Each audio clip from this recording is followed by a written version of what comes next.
I haven't been told yet, but I have. When I was in Atlanta, part of the reason why that city pissed me off.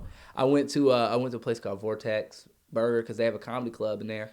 We parked right across the street at a different business. My cousin, we drove there. Boom, he parked there. We went inside for the show. We came out. Ain't nobody there. The business is closed. His car has a boot on it.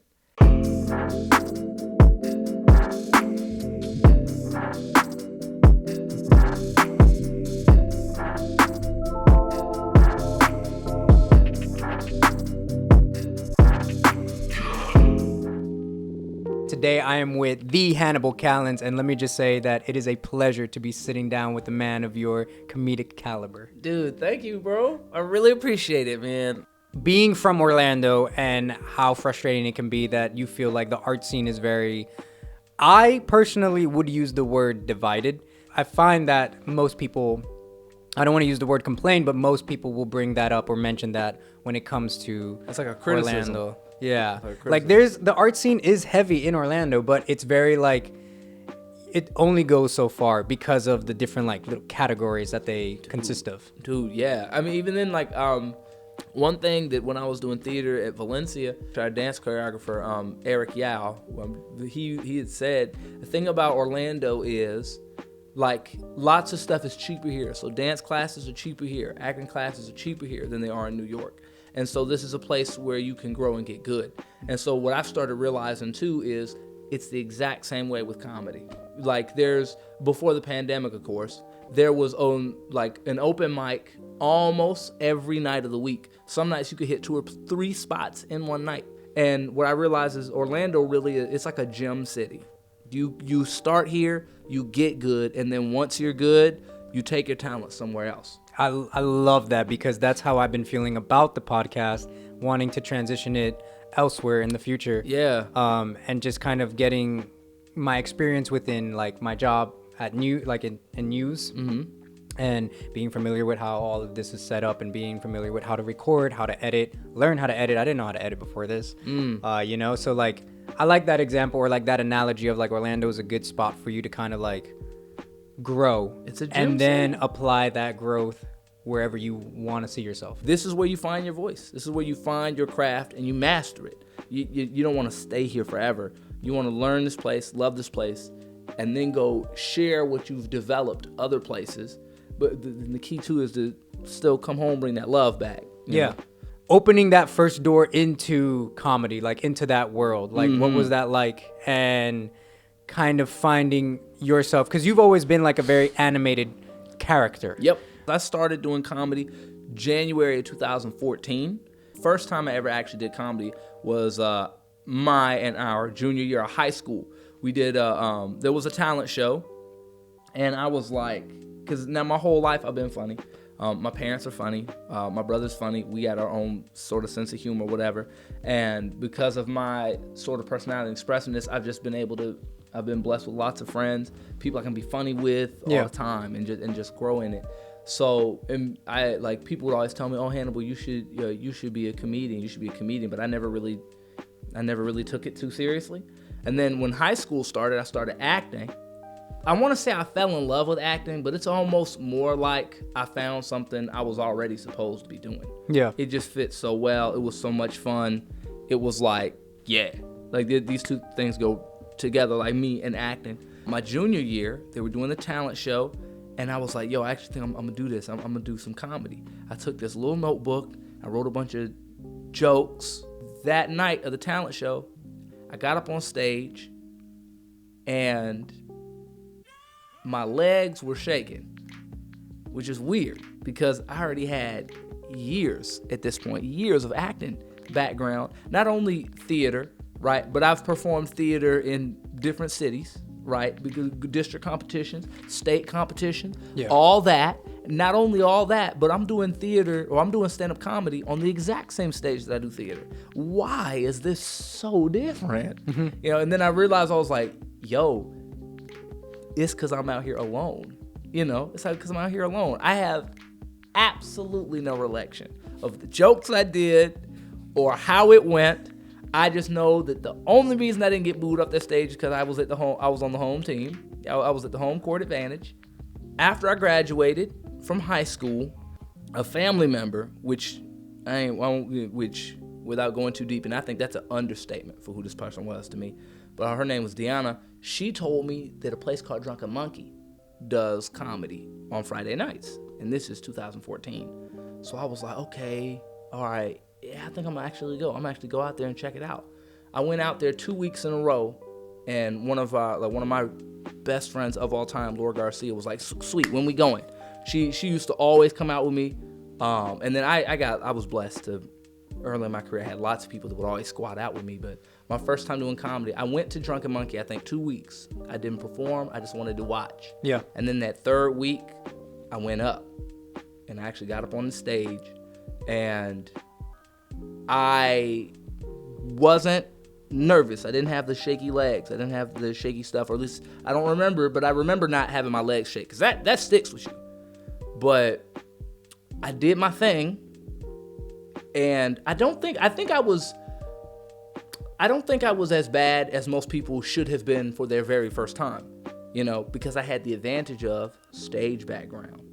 And what I do remember, I ran through my show. I was like, all right, I'm by. Like, I ran through my stuff, being nervous. I didn't give people opportunity to laugh. Yeah.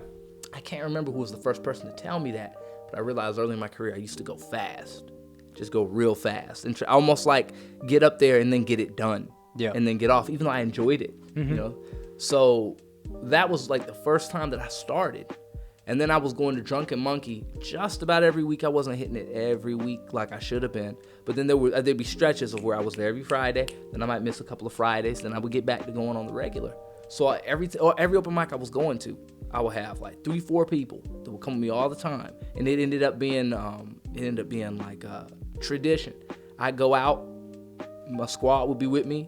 I'd perform at Drunken Monkey, and then we would go to Steak and Shake. And we would go to Steak and Shake and eat and get diabetes. And it was just milkshakes, hamburgers, grease. It would just be great. Comedy wasn't like learning a new language. It was almost like learning a different dialect. Yeah. And like I don't know Spanish or Portuguese, but from what I hear, there's lots of similarities. Yeah. So like if you speak Spanish, you might actually be able to get through a little bit of Portuguese, and you might be able to catch it quick. You go, oh, okay, yeah. To me, that's what it was like. It was like learning a language that's kind of adjacent to your own. So I was able to adjust to it really well. Yeah. And then I found that there's like, especially because, working with TV, working with film, on camera, there's a lot of differences with how you do stuff on stage and how you do stuff on camera. On camera, a little eyebrow move can say something, but if you're on stage, it doesn't. It took me a while to figure it out, but I would be on stage doing comedy with the movements of someone that was acting on stage, and those two can be off-putting, which can be off-putting because comedy is supposed to be real authentic, but that's the type of person I am, so I wasn't being fake. I had to learn how to not change, but how to master the chill, and use the expressive as a tool rather than, because I used to talk where I'd be moving on every single word. Yeah. And even when I look at it now, I want to choke me. And it's like, I'm like, man, if I had time travel, I would kick my own ass. And it's like, so comedy has been a journey of learning how to take my natural gifts and turn it into a repeatable, dependable science experiment. If you learn the formulas and if you commit to it, you'll do good. It's a lot more math and science than you might think. Yeah, I can definitely see that. Yeah, it's like set up, punchline. That's one thing that was important for me to understand so that I could get myself more comfortable. Because I've always struggled with this thing of feeling like, not maybe like performance anxiety, but I've always been worried that the universe would just take my gifts away because they don't really belong to me, and it would almost be humbling. Like, just when you think you are a good comic, now you're not funny no more. Mm-hmm. And I had to come to terms with the fact that, nah, it doesn't work like that. There's a reason this stuff is funny. You figure those reasons out, you're gonna be good. How good you get has to do with how hard you work and how hard you commit to the craft. Those are just key aspects of what I've learned going through my journey. because through comedy, I've learned more about myself through pursuing comedy than anything else. Really? What has been one of like those things that you've like realized, or like one of those revelations? So one of the most important revelations is that comedy is really in my own life the only thing that I hit with serious discipline. You know, like especially back before the pandemic was out, I would literally be out. Let me go through it, because I toot my own horn on this. I was real proud of how often I'd be out. Monday nights at peak, when everything was at its best. Monday nights I'd go to a place called Three Mask. Then I would go to a place called The Other Bar. I could get up there sometimes or whatever. Tuesdays I used to do Dandelion, and then I would do Copper Rocket. Then there was one at a place called Grumpy's right down the road from Copper Rocket. Wednesdays I used to go to the Improv, because they have an open mic you can get on every other week. And then there was Austin's Coffee. Austin's Coffee was probably next to Dandelion the next most important open mic to me. The Austin's Coffee people used to let just one comedian go up there because I was family, and I would go up there and kill it every night. The room was my target demographic, so I could literally I could go there with a concept back and forth with the audience, and I'd walk out with gold. So, and that was Wednesday. Thursday night, there'd be a couple open mics, but Thursday night always sucked. Friday, you had Drunken Monkey. Comedy's the only thing I've ever really hit with that level of discipline. I don't work out like that, like I should. I don't really eat with that level of discipline. As you already mentioned. Right. Let's take a shake. Yeah, right. Yeah. So the crazy thing for me is, through that, comedy showed me a life lesson. Like, I look at everything that I do, and comedy is the one thing where I have shown exponential growth. Discipline pays off. I mean, it pays off, and you got to give it. But comedy was so fun that I didn't realize I was working hard. I didn't realize. Because they say, like, find something that you love and you'll never have to work. I've heard of a term called flow state, where you just kind of, you enjoy what you're doing so much, you lose track of time, and you're just gone, right? You're just doing it. And I think comedy, for me, is one of the things that I enjoy so much, it gets me in the flow state. So it's a blessing to just do and practice. So comedy really has taught me a lot about myself, a lot about what I can achieve if I work hard and if I'm consistent, a lot about the fact that I can trust myself. Within comedy, like, the fine line, what is the fine line? Does the fine line even exist when it comes to borderline offending people while maintaining to stay true to your bits and like what they consist of? Mm-hmm. And as I mentioned to you, a friend of mine told me, like, when we were talking about this, he said, hey man, if you're going to a comedy club, you're kind of looking for those jokes, or don't be surprised, at least, if you hear those jokes. Yeah. I think that's more appropriate. Yeah. Not that people are looking for that, but like, don't be surprised if you hear something like that. If you go to a shooting range, you're going to hear bullets. You're going to hear bullets. That does not mean that you're going to get hit. Right. But you expect to need earplugs. So for me, I think one thing about comedy is that fine line, that fine line, like, doesn't really exist. Because like I was saying off air, one thing you'll find with a lot of comedians, or at least what I've seen in my work and in my own experience, is there's this, I think I would say, I like to play video games. This is gonna make sense. I'm gonna relate this. Okay. No, you're good. So like, I'm a big fan of Mortal Kombat 11. If you think you can fight me, call me. I want to see what you got.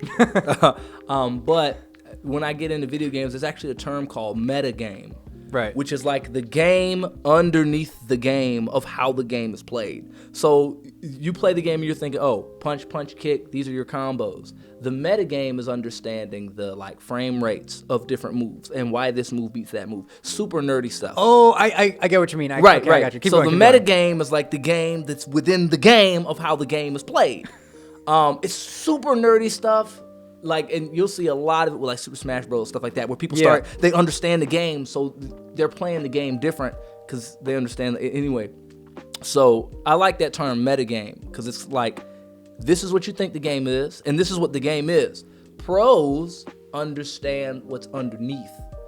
So one of those metagame techniques is likability. When it comes to comedy, likability is super important. And masters of the craft know how to manage their likability so it helps the crowd accept the material. And then when the crowd likes you, you start to be able to do crazier stuff. Yeah. You get to dance past that line of stuff they would accept because we're all having a good time and you're enjoying it. We're all having fun. And so now you're doing risky material, but everyone's laughing, having a good time. So a lot of comedy has to deal with that. Understanding likability, knowing how to do that dance, also knowing how to do jokes and respect the experiences of people in the room, and not just in the room, but period, which I think adds an interesting layer. Now we're seeing lots of stuff where like people can get mad at a joke somebody did, but they have not seen the whole set, which now means that technique of likability, which means this joke that you do about black people getting pulled over by the police was funny in that show because the technique of likability was established.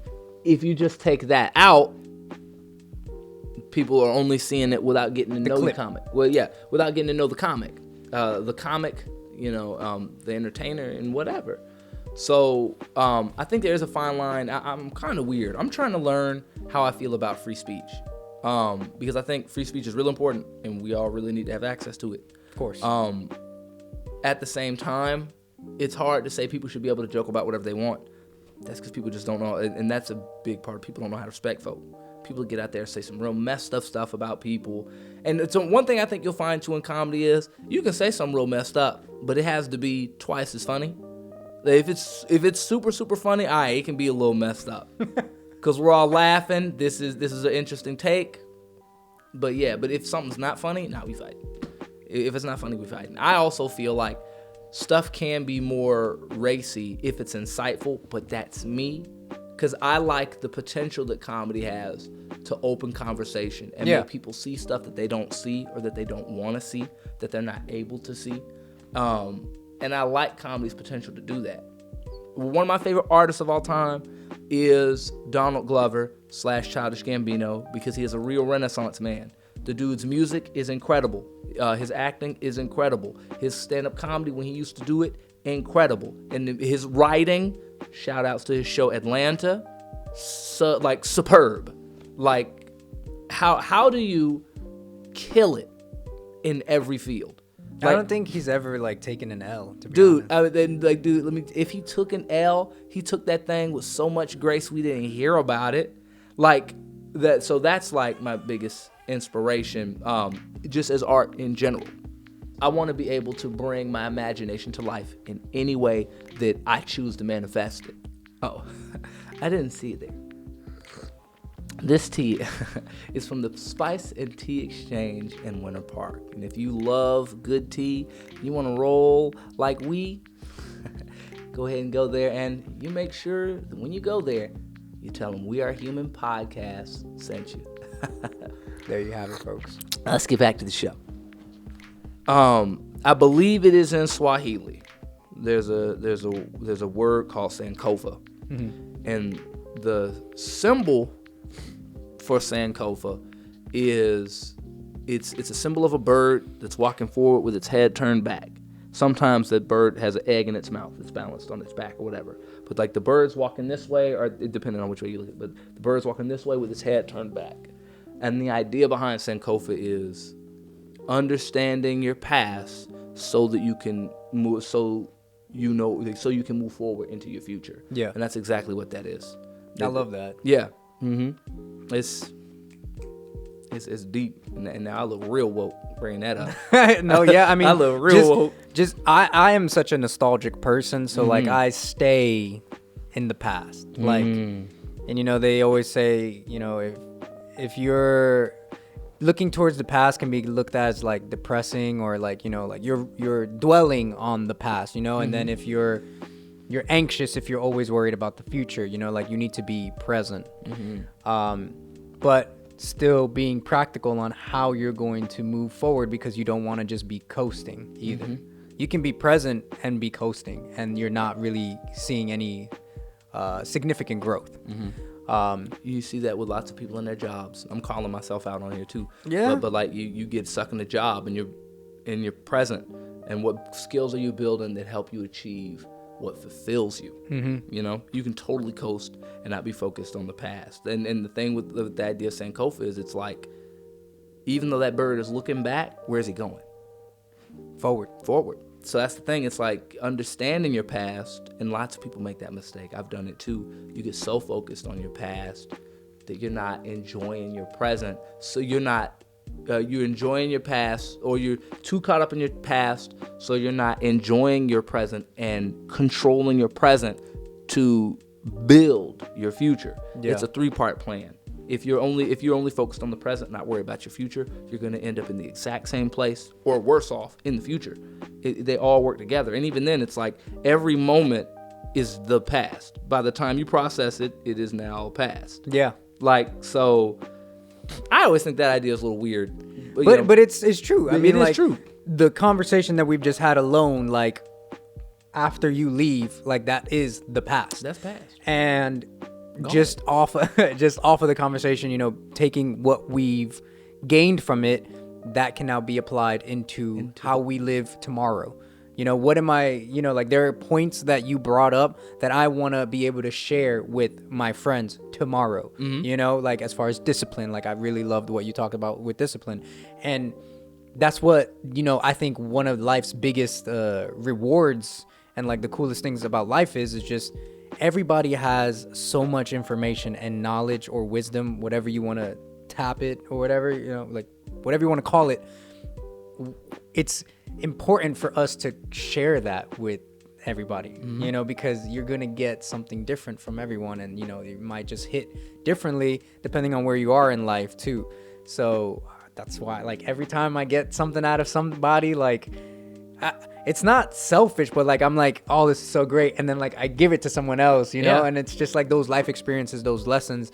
And it's not even like talking about the other person. It's just like, this is what someone told me, and, like, this is the lesson that they gained from it. And, like, I'm trying to apply that now, you know, and I just think that that's remarkable. Yeah, it is. So to share is like one of the greatest gifts that we have, you know, and as artists, that's what we do. We share the things that we build. We are building them to share. Absolutely. And it's a gift, man. To be real, I really needed this right now. Like, it feels good to feel supported like that, you know? And I'm in the midst of trying to make some better moves, bigger moves, and commit more to myself. So to catch this kind of support from you is it's a real blessing, and it feels nice. I really needed it.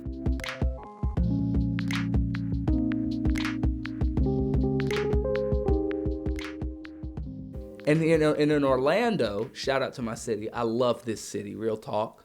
Orlando, man, after 7 o'clock, after 6 o'clock, you can just park pretty much anywhere downtown. Yeah. You know, like, you can just park anywhere. I parked on the wrong chunk of Orange Ave that they actually block off. So I came back. They were towing the car behind me. Oh, you right in time. They were towing the car behind me, and they put, like, a parking ticket on my car. I got there just in time to scoop my car up. And